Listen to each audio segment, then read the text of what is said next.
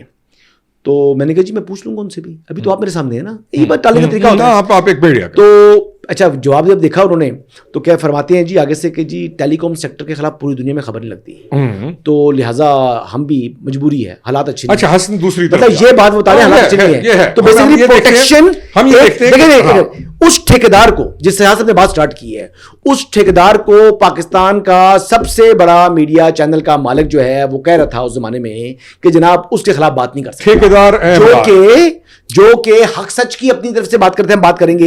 مجھے خود کہا انہوں نے, تو ایک ان کا نہیں باقی سب کا بھی حال تھا. میں اوورآل یہ بات کر رہا ہوں, میں ذرا گفتگو کو چینل کے ساتھ وابستہ ہوں, کیا خیال ہے کہ اس نے نہیں, میں گفتگو کو لے کے جاتا ہوں ایک ایسے نوجوان چیف منسٹر کی طرف جو چیف ایگزیکٹو ہے, جو ایک تقریر کرتا ہے ایک جلسے کے اندر, اور وہ یہ کہتا ہے کہ آج اگر تم نے یہ کیا, یاد رکھیے کہ تمام عملہ اسی کی پروونس کے ہیں, رات ہوئی تو صبح نہیں دیکھ سکو گے. یہ ہمارے قومی قبائل میں یہ دھمکی ہوتی ہے قتل کی, کہ تمہاری رات ہوئی تو تمہیں صبح نہیں دیکھنے دوں گا, صبح ہوگی تو تمہاری رات نہیں ہونے دوں گا. آپ اس کو کیسے دیکھتے ہیں کہ چیف ایگزیکٹو جلسے میں کھڑا ہو کے کیا کہہ رہا ہے؟ وہ اس کو الیکشن کمیشن نے بلایا اور وہاں پہ بھی نہیں گیا. نہیں وہ تو نہیں جانا تھا, وکیل بھیج دی انہوں نے. علی بخاری ویسے جو وکیل وہ لے کے گئے ہیں, اس وکیل کی جو میں نے گفتگو سنی ہے اس نے 2 ٹیکنیکل پوائنٹس لیے ہیں, جو ٹیکنیکل پوائنٹس جو ہے نا اسٹرانگ ہیں. ایک بات اس نے یہ کی کہ جناب یہ ہری پور کے اندر انہوں نے بات نہیں کی, جو ایریا ہے کانسٹیٹوئنسی کا اس کے حوالے سے انہوں نے باہر رکھا, انہوں نے ٹیکنیکل کام کیا باہر رکھا, یہ بات کی. دوسرا انہوں نے کہا جی کہ ابھی جو ہے ہم تو یہ سمجھتے ہیں کہ نوٹس ہی غلط ہے, ٹیکنیکل کھیل رہے ہیں. تو یہ بیسکلی اتنی آسانی سے یہ معاملہ ہونے جا رہا ہے. اچھا نہیں, میں ان کی بتا, وہ پیش نہیں ہوئے تو یہ تو مطلب چیز وہ اختیار کریں گے نا, وہ تو چلتا رہے گا. میرا سوال ہے کہ یہ ایٹیچیوڈ کہ تمہیں رات ہوئی تو صبح نہیں دیکھنے دوں گا, اس ایٹیچیوڈ کا خاتمہ کیسے ہے؟ وہ آئی ایس ایف کا کارکن ہے, وہ چیف منسٹر بن چکے ہیں حادثاتی طور کے اوپر, وہ اس خول سے باہر نہیں نکل پا رہا. اچھا ایک بات تو یہ ہے. دوسری بات یہ ہے کہ وہ دیکھیں جو اس وقت سہیل آفریدی صاحب ہیں, ان کو ایز این ایڈمنسٹریٹر میں 0 سے نیچے کاؤنٹ کر رہا ہوں. اچھا ان کی جس آدمی کی اپنی زبان کے اوپر کنٹرول نہ ہو, جس کو صرف یعنی عمران خان صاحب کی یا سوشل میڈیا ٹیم کو خوش کرنا جس کا آبجیکٹو ہو, وہ گورننس خاک کرے گا. تو اس کا مطلب ہے کہ اس کے مقابلے میں اگر میں بات کروں تو یعنی علی مین گنڈا پور